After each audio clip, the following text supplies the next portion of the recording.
Ladies and gentlemen, welcome back to the channel. You can see my tripod in the background. Anyway, I wanted to talk about Thor in general. What's going on with Love and Thunder? Haven't seen it yet. I can't think of a Marvel movie where I've been less intrigued since the last another Thor movie, Thor 2. Anyway, I wanted to talk about kind of what's going on and my disappointment with what they've been doing with the character. Because however you want to see Thor in the world of just the MCU, like Thor is in Norse mythology basically the son of like I know they're multiple, but son of the god, like the man Odin, right? So coming into the MCU, at least, so again, I'm not much of a comic reader, if at all. So I was thinking, like, well, how are they going to fit Thor in this? And I guess you can say that he's mainly just a immortal alien, if you want to talk about it like that. But throughout the years, you went from this guy, and I'll talk about the arcs he went through. Didn't take any notes like I normally do, which is I normally don't take notes, but he went from this hyper masculine character, and his arc had to be one of more self-sacrifice as the years went on, mainly because he's losing more and more throughout his life. So you had Thor 1, Chris Hemsworth ripped to shreds, very jealous. But the main arc was, he's in line to take Odin's place. That doesn't happen. All the ice giant stuff happens, and in his haste to fight, gets disciplined by Odin, becomes a human for a little bit, and then realizes, he's fighting the big iron guy, and he has to like sacrifice himself to save humans, not even Asgard, but as humans. So the hammer comes back to him. He resurrects, wins the day, beats up Loki. So, he had to, I guess you can say he sacrificed his pride there, arrogance. And then, you come over to Avengers, and he is, I would call it like having to learn how to work with others. So, Iron Man and everybody else, that they're just not as strong as Thor. Not the Hulk, though. They have to get over themselves and learn how to work as a team. There are so many characters in this that it's kind of, everyone had to do the same thing. Like, people were more afraid. Some people were, again, in Thor's case, just more arrogant. But, yeah, more of the same. Now we come to the Dark World, and I think what happened is I watched this before before Infinity War, because I hadn't seen it yet. I wanted to give all the movies a chance, and it was not good. I watched it at home. It was such a drag to watch. I think this was more of Asgard gets raided and his mother ends up dying, so he loses again. I don't really know much of a character arc here. I just know he's trying to like save Jane Foster, has to work with Loki for a little bit, blah blah blah. After that, Ultron, Age of Ultron, again, I don't know, he gets more in Endgame, but these group movies, kind of hard to balance any character development that's happening. Everyone kind of has a role that they're working through. I think he like disappears, has a vision, comes back, creates Vision helps them. So he's not even in the movie as much as the initial Avengers. But I don't know. Between these two, not much to say. Now we come to Ragnarok. So you could really say that between like here, right? Thor movies were not doing that good after in Dark World, really because of Dark World. But Ragnarok, you had Taika Waititi, and now there was people are complaining about the humor in Love and Thunder. There was a decent amount of humor here, and I kind of I didn't mind it. And let me rephrase that. I actually liked it because it wasn't. It was funny, but it wasn't at the expense of Thor. He gets his hair cut by Stan Lee. He fights his sister, loses his hammer. And there's like funny quips throughout. He had him and Bruce Banner going back and forth. You had Point Break, Strongest Avenger. If you don't know these references, I feel sorry for you. But it was hilarious. And at this point, Thor is thinking that he's in the name Ragnarok, he's trying to prevent the destruction of his home world. That'd be huge, losing his home world, planet, whatever. And he just realizes that, one, you don't need your hammer. Two, it's like maybe you have to give up Asgard, but the more important thing is saving the Asgardians. So I think that was kind of cool. He's getting the tar beat out of him by his sister, and Odin comes to him and says, "You're the god of thunder. You're not the god of hammers." And he pretty much levels up. He only has one eyeball, but he is able to kind of harness lightning without needing his hammer. It's, the last fight scene, very, very cool looking. Music is great. But again, the humor was in there, but never at the expense of anybody. Like Bruce Banner was hilarious, when he fights the wolf, but it's not like he was being made fun of at any point in time. So right here, this movie, Infinity War, is what I consider the the last, like the kind of peak Thor, right? So he is lost. We talked about him saving the Asgardians, but then Thanos catches up to him and he wipes them all out, loses his brother. And he has, there's 3 sections here of story. You have people behind him: Captain America, Wanda, Vision, trying to keep, Black Panther, trying to keep Vision safe. Thor goes off to get another hammer. And there was a moment where I hadn't been that call me cheesy, but choked up from a Marvel movie where, again, there's humor, but it's done well. And it's to offset, the tone, which is the Russo brothers did this, and it worked really well. He's talking with Rocket Raccoon, talking about how his father died, his mother was gone, his brother was gone, had no hammer, had no eyeball, but he gets another one. And Thor says, I have nothing to lose because I've already lost everything. And boom. But and he sheds a tear, wipes it away. So I know Infinity War was meant to kind of pack a gut punch where Thanos wins in the end, but man, like he got his he basically almost dies getting his new hammer. Comes back to Wakanda, tears stuff up. You've seen the audience reactions. Everybody loves it. And almost kills Thanos. Now we all know it doesn't work. But man, talk about, and then he comes back again with the humor. He says that Captain America had copied his beard, and Captain America said he got a haircut.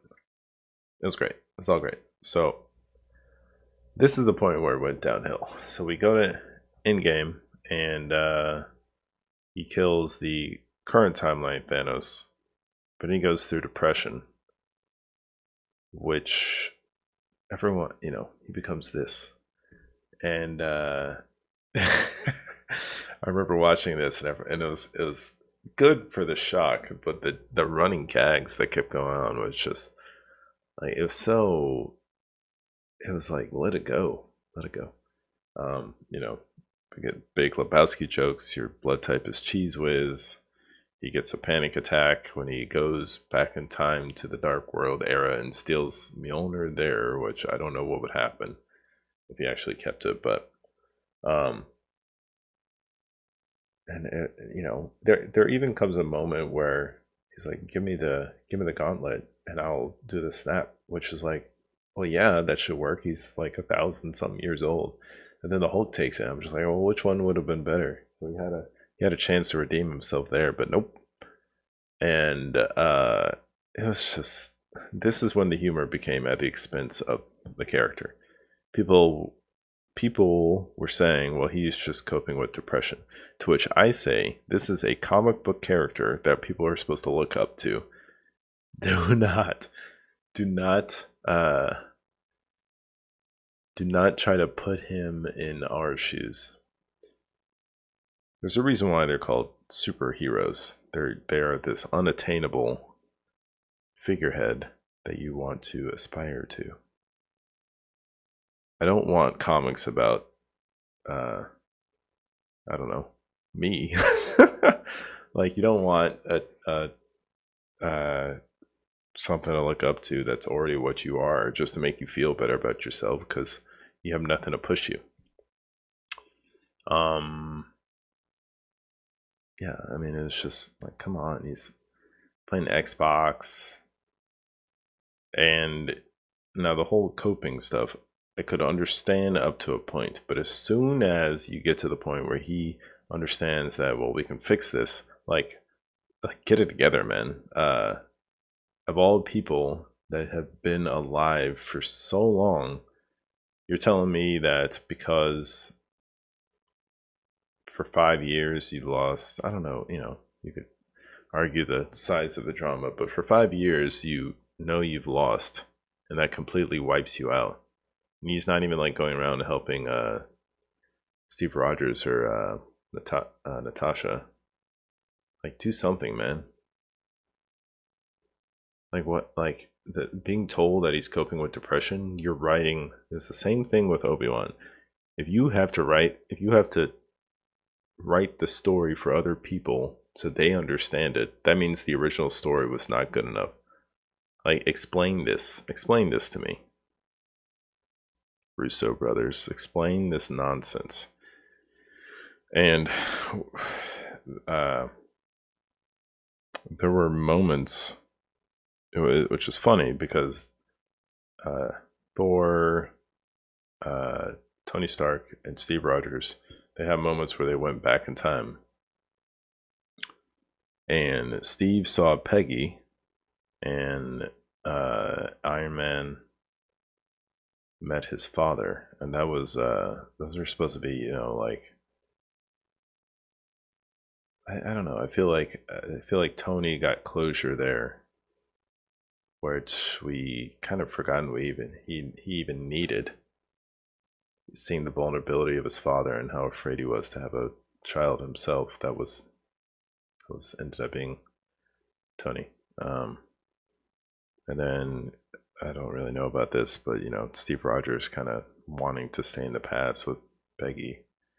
I don't know. That was not that great, but still, like, Thor goes back in time, has a panic attack, and has to get slapped by Rocket Raccoon. Like, come on.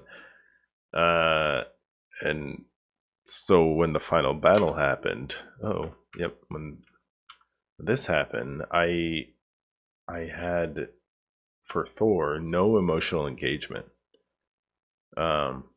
Steve was always there, like, trying to keep the Avengers afloat.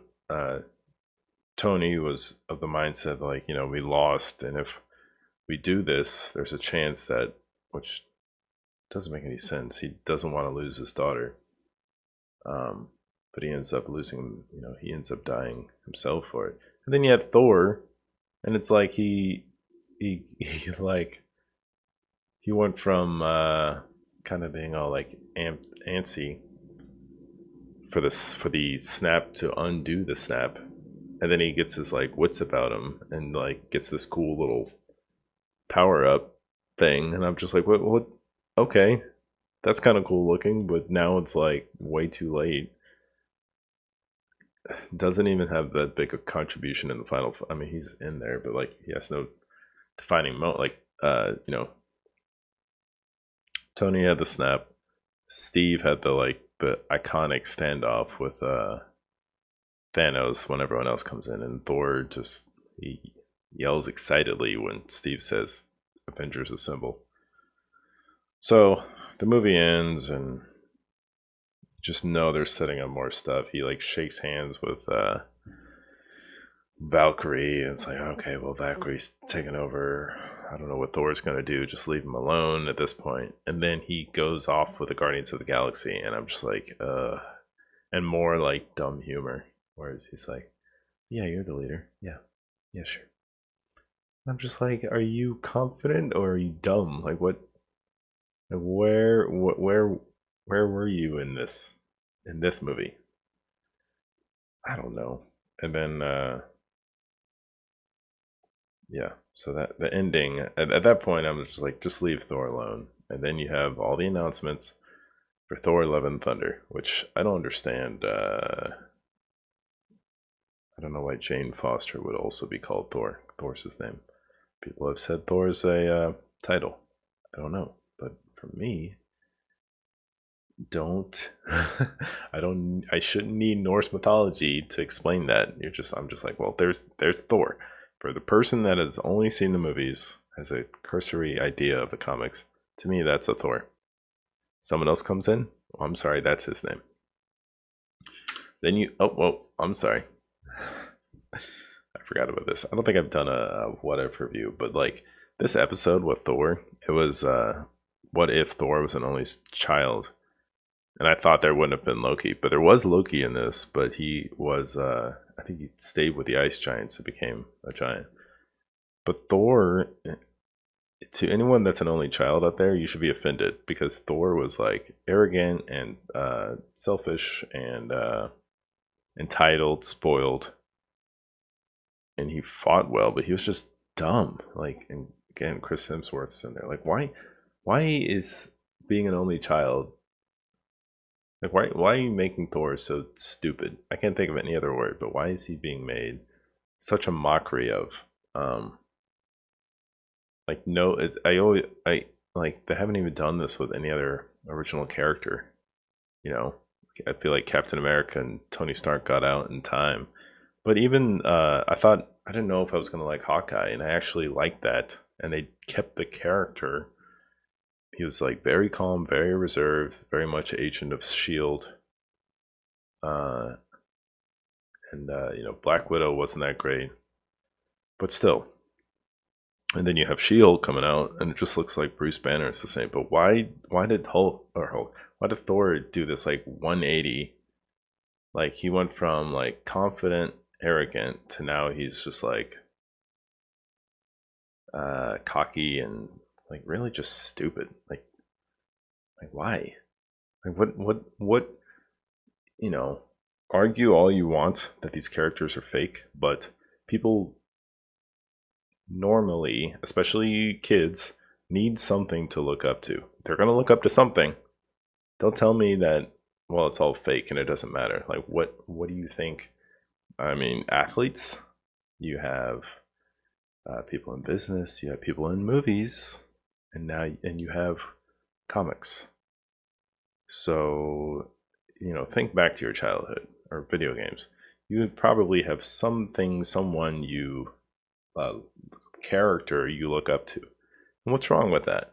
Even in religions, it's something you look up to. And it's like what did we learn from this?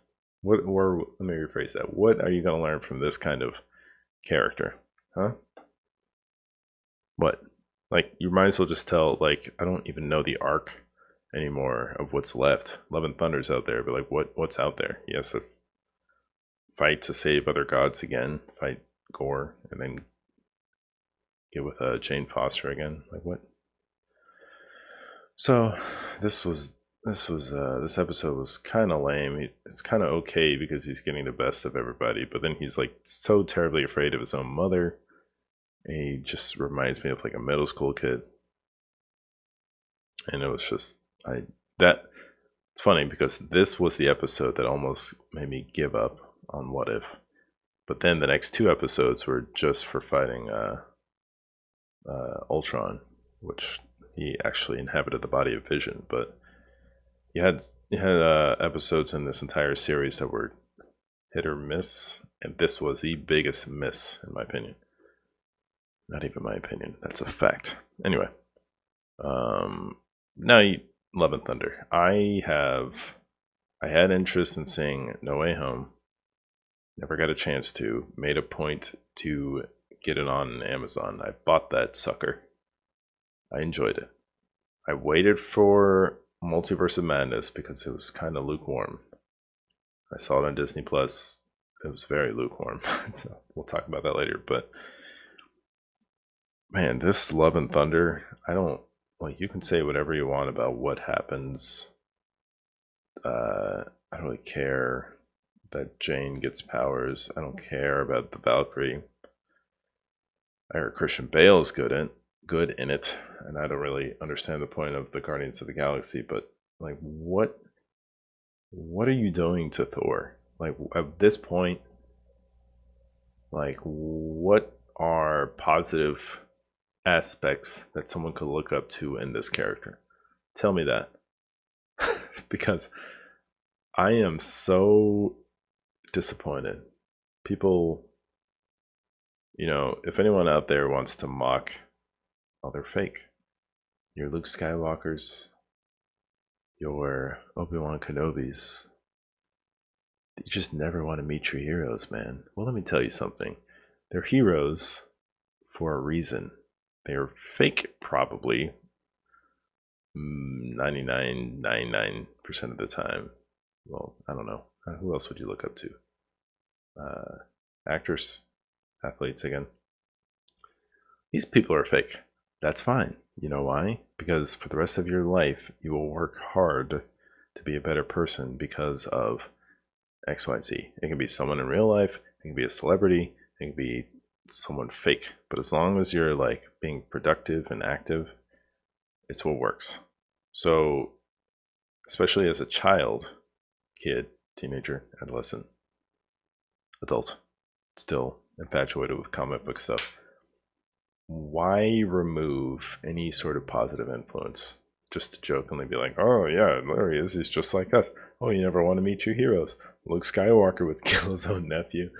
Like what? Like what are you building up? You're just destroying. There it is right there. You're just destroying the pre-existing. And why? And don't get me started on like, I don't care about adding new characters. Just don't destroy the existing one. Which is funny because Hawkeye was the only one, or has been, and or I don't know, maybe more, but like aside from the ones that are gone, Steve Rogers and Tony Stark, which I don't know whether Ironheart maybe, but like you don't have to make this humongous mockery of existing characters. Like, do you not know any other formula? Like passing up the torch? Like Luke was an embarrassment. Now Thor and Obi-Wan. That Obi-Wan series, man, it just I did not appreciate it. But like Thor is the only one that's still kind of young. The character, not the actor, really, but that I feel like he should or would be around a while. But man, like what are you doing? Like, do you really have to tear him down before he leaves? I'm sure there are better examples of this, but it's just disappointing. So I will like maybe get around to this when it gets to Disney Plus, but I am not like waiting for the day of release like it was for Doctor Strange. I'll tell you that right now. So that's it. Let us know what you think. Have you seen this yet? Are you going to? Are you going to wait? Are you going to boycott it? Do you disagree with me? That's fine. I don't care. That's just my 2 cents. So thanks for watching. Subscribe. We'll see you in the next one. Bye.